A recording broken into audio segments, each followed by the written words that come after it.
What's up, guys, and welcome back to the Pickleball Connection podcast. I'm your host, Danea. And I'm Barrett. And we're super stoked to be hanging out with you guys today. Today, we're going to be doing an episode that we like to call Cruise the News or CTN. And this is kind of where we peruse all the latest pickleball news, gossip, juicy stuff, all the things. And we give you the lowdown on what's happening in pickleball. So without further ado, let's get into it. All right, let's get into it.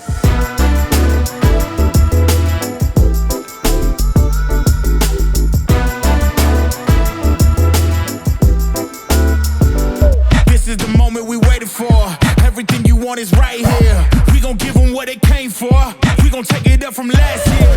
Watch the game change. Watch the game change. Watch the game change. Watch the game change. Yeah.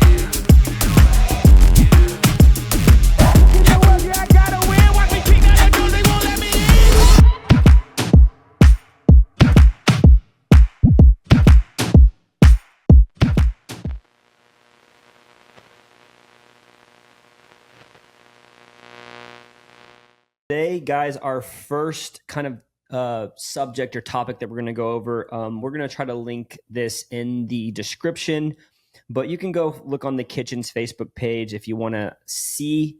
There's a video of what I'm about to talk about. There's an article. There's a lot of comments. You might have already heard about it, but we're going to talk about it anyways. And I'm titling this section, "The Worst Call in Pickleball History?" ? So basically, as you guys know, as many of you know, there's the Beer City Open is hosting Major League Pickleball right now, which Major League Pickleball is the team format of pickleball. There is a challenger level and a premier level. And basically this happened in a challenger match.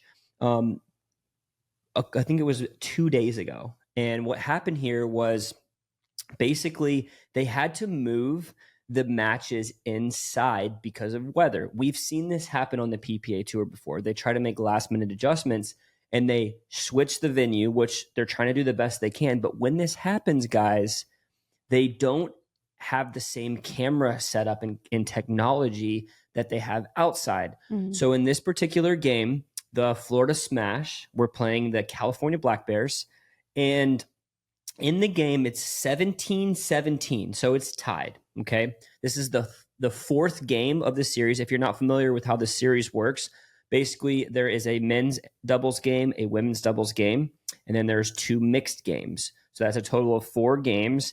If the series is tied 2-2 at the end of those 4 games, they play what's called a dream breaker, meaning they alternate singles points to see who wins. So the Florida Smash are up 2-1, okay? It's game 4. It's tied 17-17. Basically, Yates Johnson, who's a player for the Florida Smash, gets a big, juicy put away, sets up the point nice, and he hits the ball. It lands probably 1.5 feet in bounds. And a player from the California Black Bears immediately calls it out. Mm-hmm. If you watch this match, Yates and his partner Tammy Emmerich, they turn around and they walk back because they don't even see that she called it out because it was so clearly because they assumed they had the point. Yeah. I mean, even the announcers are like, Yates Johnson just finds the back corner. Like everybody thought it was in. Saw it in. So unfortunately, you know how pickleball works. You call your own lines. And this is something that I believe has to change in order for the sport to be legitimized. Ways sports get legitimized in a lot of ways is gambling allowed, and if gambling is ever going to be allowed, if you're ever able to bet on pickleball, in a full scale, we've got to fix this line call issue because this has been an issue for a long time. Players can't call their own lines. We have to start relying on the refs and the technology. So basically, back to the scenario here. Sorry, that was my little side rant. She calls this ball out. Everybody on court goes nuts. Mm-hmm. Okay. She looks at her partner, and her partner, it kind of looks like he thought that the ball was in, but he's kind of not saying anything. Team Black Bear. Yeah, Team Black Bears, Rafa Hewitt. And so, Michelle Esquivel is the one that that made this call. So basically, they appeal to the ref, and the ref basically says, like, I didn't see it. I was looking at another spot on the court. Looking, I'm assuming at the kitchen line, because that is their primary job. Yeah, but I don't know. I think that this ref was actually supposed to look was supposed to watch the lines, but that's bad. The ref had thought that there was potentially a fault, and so they were looking elsewhere. Got it. Anyways, regardless, the ref basically says it's in because I can't call it out. I didn't see it out. So they get the point. So you got to realize, legitimately, this is rally scoring. And so when this happens, it is a point. It's not just a side out. And the ball swings. And the ball goes to their side. So it's now 18-17. Okay, so fast forward, the California Black Bears go on to win this game 27-25. So it went into like overtime. They won by 2, and they forced a dream breaker. Yeah. I'm watching this in live time, and I'm all of a sudden rooting for the Florida Smash hard because I'm like, I would hate to see the California Black Bears win when such an atrocious call was made. Right. And the issue is that they didn't have the ability to challenge because they didn't have the technology. So it's not even like it was their fault they couldn't challenge. They would have challenged it. They would have challenged. Even one of the announcers was like, they're going to probably challenge that. And then they remembered they don't have the technology. So I think the Major League Pickleball, needs to get to a spot where they're able to, if they're going to move the venue, they have to also move the ability to challenge, whether they have to move the equipment or get the right people in place. It was just pretty crazy to see. And so California goes on to win in the Dream Breaker. And you're just like, you could see at the end of the match, like the players kind of deflated, like they didn't want to. I mean, it wasn't fair. They didn't want to they all clapped each other's hands, but like the player that made the call, like they walked right past her, didn't like clap hands at the end or shake hands. So anyways, Travis Rettenmeyer, a pro, was very vocal about it. Who's on the Florida Smash. On the Florida Smash. A lot of other players, you saw these people posting the actual video where you could see the ball, and it was all over the internet. It's on the kitchen. You can go look at it. But here's what I want to ask you. My issue with this is not that somebody missed a call. If you watch the video again, Michelle Esquivel, it almost looks like she's whipping her head around to look to see if the ball's in. And it's almost like she doesn't actually see the ball until it's like... Till it's out, maybe. It's traveled out. It's already bounced in. So I think, she didn't see it properly and she just made a quick call. But my issue is that nobody else on the team, her partner, all of the people on the sidelines had the integrity to say, hey, no, that ball was actually in. Yeah. They all acted like they didn't see it. I understand they're trying to win, but you would hope that people would have the integrity enough to actually like say, hey, no, your partner can overrule you. Yeah. That is a rule. Your partner can overrule your call. So I don't know. What do you think about this? Do you think that where's the biggest issue here? Is it line calls? Is it that no one overturned it? Is it the technology? This is a bummer all around because I really believe it is very hard to make your own line calls. I would hope that everybody does the best they can, but you have to remember, the payout too for this event. Yeah, they're getting paid. Is it $100,000 or something? I can't remember what the Challenger. I don't know what it is for Challenger, but basically this is the mid-season tournament. The team that wins this will get a lot of money. Like every player will get a lot of money. And so there's money on the line. Like it's just such a bummer because that, whether you say it does or not, I think it sways how you do your line calls. Yeah. Here's the thing. I haven't talked to her about it. I will not probably ever talk to her about it. But let's say she just missed it. Yeah. Let's say she just legitimately thought it was out because she didn't get her head around in time. Well, you would hope that the people that she could appeal to in that moment, you would hope you would actually say, hey, I didn't see it. Yeah. But instead of actually making a definitive call. And I think that's the issue. That's the issue. It's like if you don't see it clearly, then you can't call it. Defer to somebody or it's in. Exactly. And that's maybe what's so hard is I'm like, do I think that she had a malintent? Like, no, I mean, I don't know her. I'm what I would assume she wouldn't do that on purpose. But like, also, if you're not 100% sure, you shouldn't call it. Also, I do know some people are 100% sure and then they get it wrong. But then that's where it comes into play. Like, we need the technology. And I think the reason that this, there's so much buzz around this particular instance is because it's not like the ball was on the line or even near the line. Right. It was like a foot inside the blue. That's pretty bad. And so in that, I understand how you miss a call if the ball's like on the line, because some of the balls like legitimately look close. The angle that you see it at, it can be different. And I'm sure I've legitimately thought a ball was in, but somebody at a different angle actually saw it out, and I've probably made bad calls. But when the ball is a foot inside the blue, it's hard. It just raises a bunch of eyebrows, and unfortunately, they were able to advance and they were able to win the game. And I'm not saying that they couldn't have come back and won, but if you watch the rest of that game, it completely swung the momentum. People were really amped, and there was a lot of trash talk right afterwards. I mean, it just changed the whole dynamic of the game. I think it's hard because I want to blame. If I had to blame anybody, I'd be like, dude, MLP, like I know that you guys are trying to move to a different venue and make things move fast, but like you guys need replay available. Yeah. And I think that if if you're not going to have the ability to challenge, you need to have a lot of refs, competent refs that are watching every line, who only has like one job to watch this line, like you just need that. It's too much responsibility on a player. Like to me as a player, like it is a lot, and it's crazy that you bring this up because there was another video posted on, I want to say it was also the kitchen of a 5-0 women's match in PPA, same kind of thing. The ball was very, very in. It was called out and it was the gold medal match.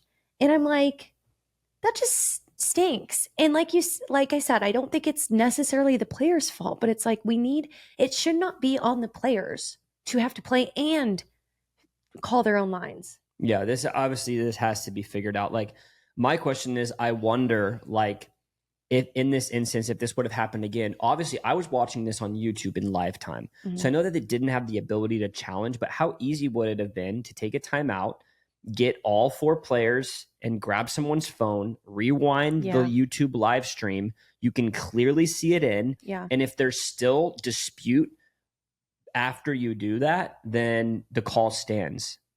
But if it's clearly in, because I'm sure if that would have happened, they would have been like, yeah, I can't refute that. Right. So I'm like, there's probably nor other would they ways. want to, I think, at that point. If they like actually were like, oh, I thought that was in, wow, or I thought that was out, wow, it's actually very in, like, my bad, And I'm like, would this, would the reaction, would the call have even been made if there was challenges, if there was actual, that's a good question. I don't know. So regardless, like, we're wanting to legitimize the sport of pickleball. We're wanting it to be taken seriously. And this has been a theme in 2024. Line calls have to get fixed, and we got to hope that pickleball players in general, before line calls are fixed, in the meantime, we got to play with some freaking integrity. Yeah. And err on the side. Like, if you don't 100% see it out, don't call it out. Like, I remember there was a match I played one time as kind of a similar situation, I guess, maybe that she was in. I swung my head around. I did my best to make the call, but my head was kind of moving at the same time the ball was clearing the court. And I called the ball out, and my opponent looked at me and said, hey, man, no, that was clearly in, which they did in this scenario as well. And I'm like, okay, I have to give you the benefit of the doubt. I know it's my call because it's on my side. But if you are so confident that you saw it in, I'm like, okay, I take it, Well, and honestly, too, I think to like help your teammates out. There's so many times where, one person that says like, oh, get that out, and the other person can help them be like, and actually, no, that was like on the line. I think you're right. I think we need more of that. We need more of your partner If you see your partner make a bad call, you have to step up and say, Yeah, like, hey, I'm sorry, man. Like, I actually saw that in. yeah, like I just think all around that's just human to human. That's just integrity. Yeah. But guys, let us know in the comments. Did you see this happen in live time? Yeah. And have you had this happen? People hooking calls that are clearly in a match like a tournament or something where there's more at stake. And what would you do to fix this issue? What do you think needs to happen for Major League Pickleball to be legitimized and for this line call issue to go away? Let us know in the comments. Yeah. I mean, that's just, it's crazy to think about. Yeah, for sure. But let's hop to the next one, you think? Yeah, let's hop to the next one. I actually think you're on this one too. Yeah. Oh yeah, I am going to read this one. Okay. So the next one, I'm curious to see what you have to say about this one. Which, by the way, guys, if you haven't watched our last episode, we low key kind of got in a fight. We got in our first podcast fight, so you guys should watch it. It wasn't like a fight. It was like we disagreed clearly, and It was a fight. This woman was ruthless. She kept pushing me. So you're telling me, and I'm like, yes. It was spicy. Go watch it. I think she wanted me to be a little bit more definitive because I was kind of like on the fence, but I was still disagreeing. But if I could go back, I would hold my ground. Anyways, go watch it. Okay, so I'm interested to see what you're going to say about this one. This comes from Reddit. Gotta love Reddit. This was posted 4 days ago. Got tons of engagement. So this is what it says here. Okay, so basically this guy says, I'm a 5-0 player. Oh, he says 5-0 plus. Oh, wow. So he added the plus in there. So this guy's legit. Okay. I'm a 5-0 plus player, constantly trying to get people into pickle. Love it. I got one of my stubborn friends to finally show up and play. We all have those. I promised him that I would stick with him the whole time, introduce him to people, and generally provide some like light teaching to introduce him to the game. So we show up, queue up to open play. There's about 20 people at this location. I love the details here. He said all the people were varying. This made me laugh. He said all the people were varying from about a 2.5 to a 3.3, I'd say. Just like, wow. I guess 2.5, 3.3. Okay. Very specific. Good to know. So very low level, I think is what he's trying to say. Yeah. He said, I play extremely relaxed. I try to let my partner have the balls and then softly put the balls away when it's the right opportunity. So he's trying to play nice. That's what he's saying. Yeah. He said, we played like 2 to 3 matches, won them all. And then we get people trying to split us up to make matches more fair. I didn't know any of these players, and I was trying to explain to them I'm just hanging out with my buddy and teaching him the game. But 2 individuals aggressively, although I'll say most politely, basically forced us to split up. All of this is because these players didn't want to lose over and over. Nothing about my play. I didn't slam a ball. They just got tired of losing. All right, stay with me. Fast forward a week, we go to another location, same type of setup. Now it's 3-0 to 3-3-ish players. So maybe slightly better. This guy should do duper assessments I for a guess. living. And then he said maybe a stray 3.5 or so.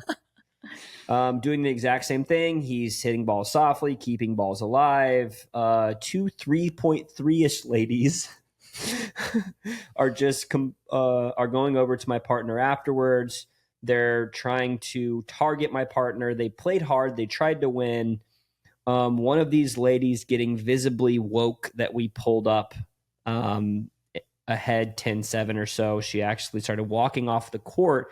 Oh. Basically made a scene. Okay, so let's break this down. Okay. What do you think? Like, okay, you're asking me my thoughts. Let's break this down. So, I mean, yeah, this guy shows up with his friend. Yep. People start complaining because they're winning. In his mind, they're losing a lot, so they're complaining they want to win. It has nothing to do with his play, even though he's 5.0 plus. He's trying to teach his buddy. What do you think about being out at rec play, having people come over to you to try to split you up so that it's more fair? Thoughts? Okay. People might disagree with me on this, but That's annoying to me. Like, Which part? that people are trying to split them up. And here's the deal. Like, I know that some courts have their little system, okay, where you go and there's like, okay, you have a challenge court. If you go to the challenge court, you can only win 2 times. And then if you win 2 times, then you have to kick off, or then winners split. And like, some courts have like a predetermined, this is what they always do. So that I'm kind of putting it to a side. I'm assuming that's not what's happening at this place. I'm assuming this place is people show up and it's just open play. There's no system. That's what I'm assuming. Yeah, all we know is that there's 20 people there. So people were probably waiting. People were probably waiting. So my question is it winners stay on and that's why they were mad? It had to have been probably. I think they were probably winners stay on, and they kept getting to play. They kept beating people. What this guy says is that it had nothing to do with his play, though. It's like they just wanted the matches to be more fair, and they kept winning. So obviously you should try to split up, so maybe you won't be able to win as easily. I don't know. So that's the caveat, right? Is I'm like, okay, if winners stay and people are mad that like you and your partner keep winning, that's hard. But I'm like, does everyone have to split when they win? You know, like. Yeah, and he said that they only won like 2 or 3 matches before this started happening. So I think it's a bit ridiculous. Yeah, what do you think? I think it's a bit ridiculous, but I'm like, dude, the amount of characters that are out there at rec play, people have opinions. I know you've told me some stories that you just drilling with a buddy. Oh, I know. Having, court monitor Kathy come over. Yeah, she's not like me. Yeah, she's upset because there's people waiting, you're trying to drill, but there's other people drilling on other courts. Yeah, she just kind of trying to assert her dominance, and I think you said, all right, well, come play us. I know, I challenged her to play us, and she didn't want to play me. So anyways, I think there are just people out there that, I don't know, we got to realize sometimes people are just having a bad day, sometimes. Yeah, and here's what I will say, this is why level specific play is kind of nice, and it's nice when there's like dedicated beginner nights, and it's nice when there's intermediate, but it is hard, especially if you're wanting to get your friends and you're like, well, we're going to go to the beginner, but then now you and your friend can't play together because people are trying to split you guys up. Like, so I don't know. I think at the end of the day, it's really important to realize people are honestly probably at the end of the day just wanting to enjoy the sport of pickleball. So like, if this guy's out with his friend and they're enjoying the sport of pickleball, goal accomplished, Yeah, I think, I don't know why this made me think of this, but we had a conversation one day about like, what if in the future there was like a tower and it was like, oh my god, there's like different levels. Can't believe you're saying this. I think this is cool, but this could be like futuristic. But there's like a tower with different levels of course, right? And there's an elevator and you have a key card that's directly attached to your rating, like your duper rating or whatever the rating system is at that time. And like you can try to scan your key card and get up to the higher levels, but you can only get to certain levels depending on what your rating is. Now everyone like knows that there ain't going to be, unless people are switching out key cards, there ain't going to be people trying to come onto their court that are like, better hope your rating's good. Higher rate. I don't know. Anyways, all I'm saying is, I know that's a funny thought, but I don't know that there's really a way. There's not a way to fix this. There's not a way to like fix this. Like there are always going to be people that are better than other people. Yeah. And there's going to be people that want to show up and bring their friends. And, I don't know. I know that people have tried to split us up before, Yeah, I think people have for sure. Like we win some games and they're like, all right, you two. Like, I think it depends. Yeah. It probably happens more at lower level type play nights because, if you're winning and you're doing really well at like an advanced night, people want to play you. They want to challenge you. Yeah. It's like the opposite. Right. It's interesting. Yeah, it's super interesting. But guys, let us know. What do you think? Has this ever happened to you out on the courts? Have you ever been asked to split up? Or, tell us if you're the person that's trying to split somebody up. No shame. Just tell Yeah, us. tell us why. I'm curious, like why? Yeah, absolutely. Yeah, we'd love to hear what you guys think in the comments. Yep. All right, should we go to the next one? Let's go to the next one. We need to tell you about a must-have for anyone in the pickleball world. If you're an avid pickleball player and don't have this app downloaded on your phone, you're missing out on so much. Meet the Selkirk TV app, the first and only free streaming and on-demand app dedicated to everything pickleball. Whether you're a player, a fan, or just curious about the sport, Selkirk TV is your one-stop shop for all things pickleball, like lessons, courses, podcasts, and more. Imagine improving your game with the pros or catching the latest pickleball buzz before anyone else. If you're already watching this episode on this app right now, thank you. But if not, what are you doing? Download the Selkirk TV app now. It's a must-have for anyone who loves pickleball. So for our last topic, I thought this was really interesting. This is somebody who just started playing pickleball. So this is like somebody fresh. If you remember when you just started playing pickleball, like bright-eyed, bushy-tailed, new to the sport, this is this person, and they're kind of giving their observations on what they love about pickleball and when they don't. So they say, quick background, 23-year-old male, former collegiate athlete, no racket sport experience. I started playing randomly and I love it. It's been a big learning curve, but I wanted to share some thoughts and questions I had about the sport below. So first, he's going to go through just 3 things that he loves about pickleball. Okay. So the first 3 things he said, this person, brand new to pickleball, what he loves, the inclusive culture. Since day one, I've played pickleball. People have been so welcoming and willing to share knowledge. This has not only allowed me to keep playing with a positive outlook, but changed the way I approach others in pickleball as well as other aspects of life. Second thing he loves, diverse players. It's so refreshing to play against people differing in so many walks of life. Never in my life would I think I'd be competing as hard as I can against 2 60-year-old men. Third thing that he loves, humbleness. I know it's a rite of passage of being absolutely humbled by some old timers. I'm all for it. I love coming to play and not being able to tell if somebody is good by the eye test. Coming from more traditional sports, this has been a wake-up call. So first, I want to get your kind of thoughts, opinions on those 3 things that this person loves.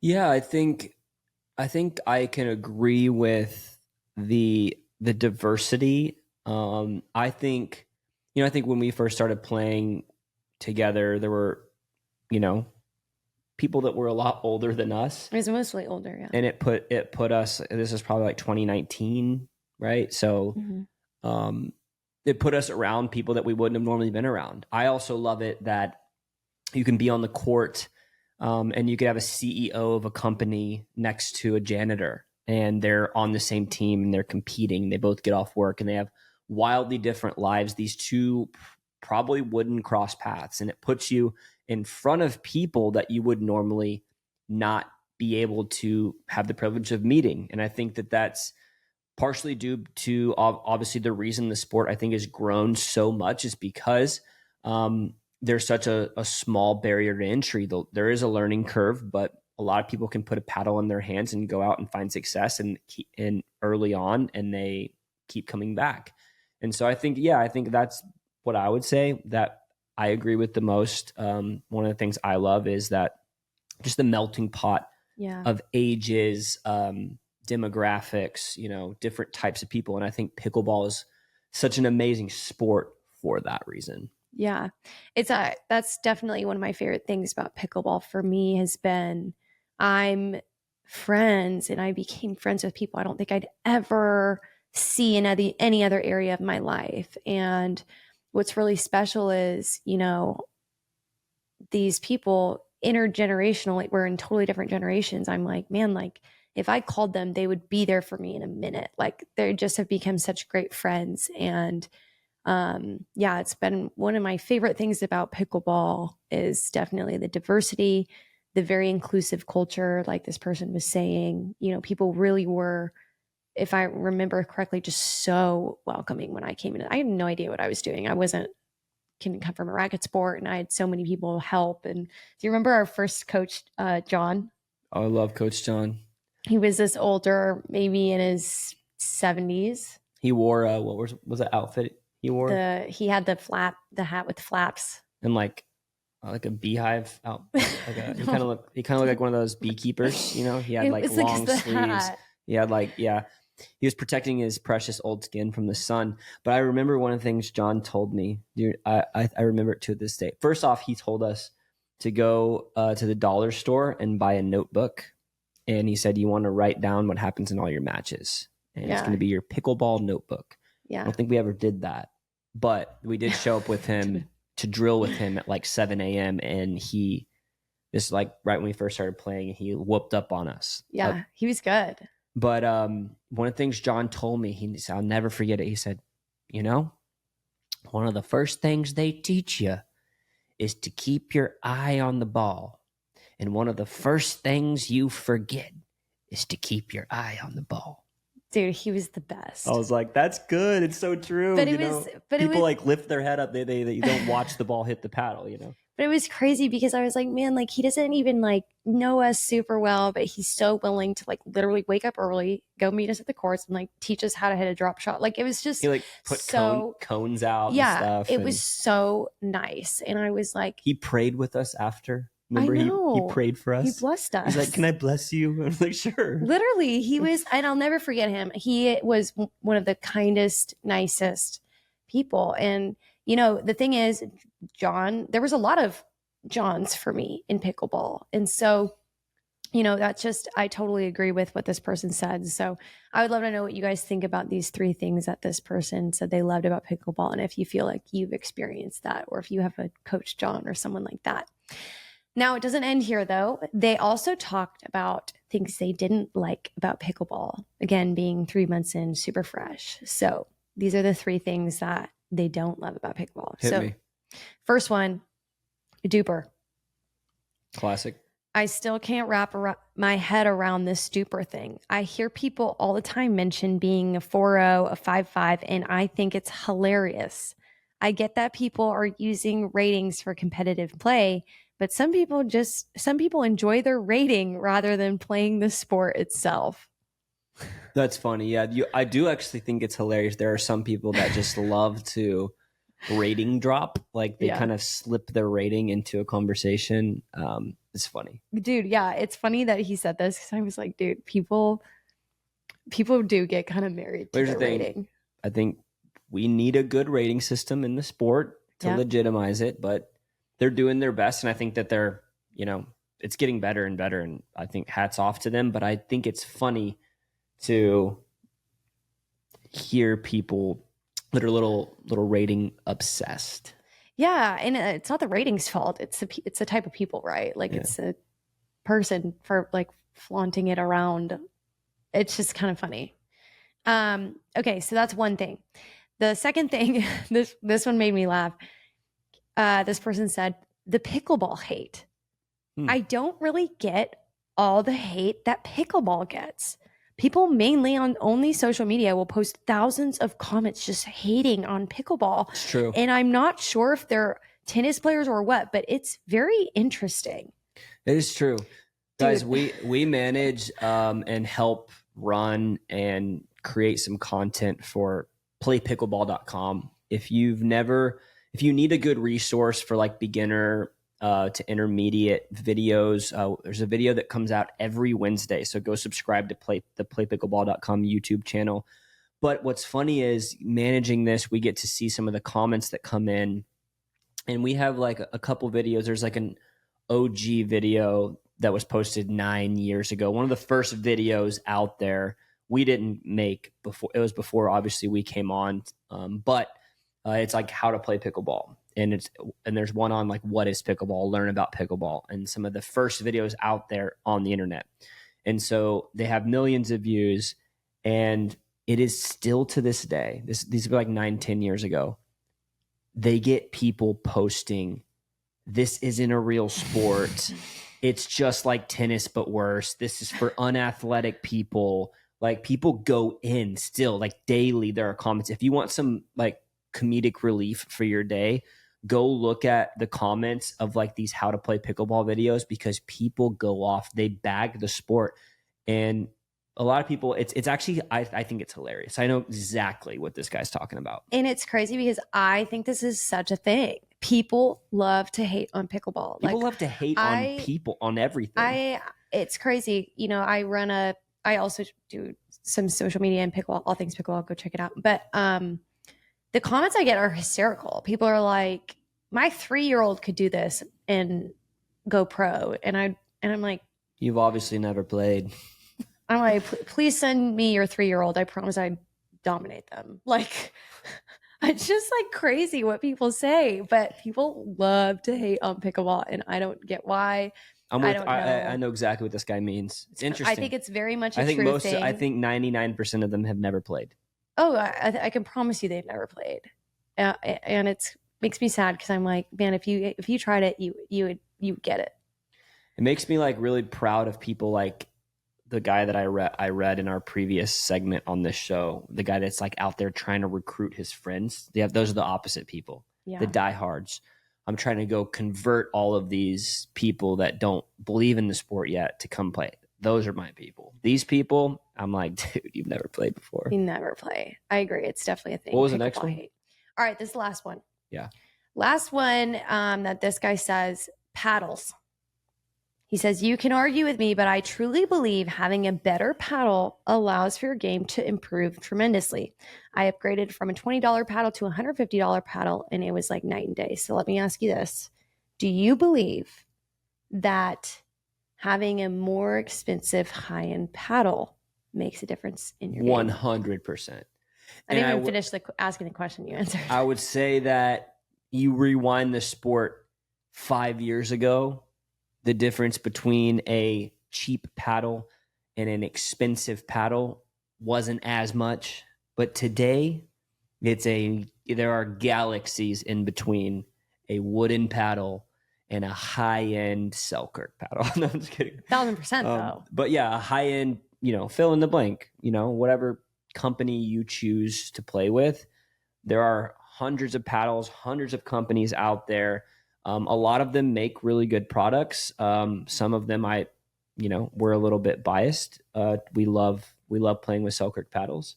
But yeah, I think in today's game, technology's gotten to the point where the paddle that you play with does make a difference. Yeah, I agree. I know that there are people out there that will say, oh, like the paddle doesn't matter. The paddle doesn't matter. I promise you guys, the paddle matters. And no, do I think it's everything? No. Do I think that, if you buy the most expensive paddle that you are going to be the best player? No. But I do think that it will help your game to play with a nicer paddle. Also, I think that there is a learning curve. I think this is one of my pet peeves. I think people pick up a new paddle that feels different, and immediately if they don't hit 3 perfect drops in a row with it, they're like, I hate this paddle. But I think that paddles do take a little getting used to. But if you try out some top end paddles and you commit to playing with them for a couple days at least, get a handful of games and time with them on the court, I think that's when you really start seeing like, okay, this paddle really does make a difference. And I do think that I'm interested to see. I know that there's a lot of really cool stuff coming out. I know. Selkirk's coming out with a lot of really cool stuff, and other companies. There's a lot of cutting edge technology that's going to be coming, and it's going to even get better. A lot of the conversation recently has been like, we want technology of paddles to increase, but we also don't want it to compromise the integrity of the sport. So that's kind of where paddle development has gotten. A lot of people think, the technology is creating such an unfair advantage that, we have to put a cap on what is allowed, and there has to be clear regulations. But there's a lot of cool technology on the way. Got to play with a paddle the other day that is coming out by Selkirk that's not on the market yet, that felt really good. It's got a new, we'll call it a new form of, it's not carbon fiber, but it's like carbon fiber, and maybe a little better, more durable. It's a different surface.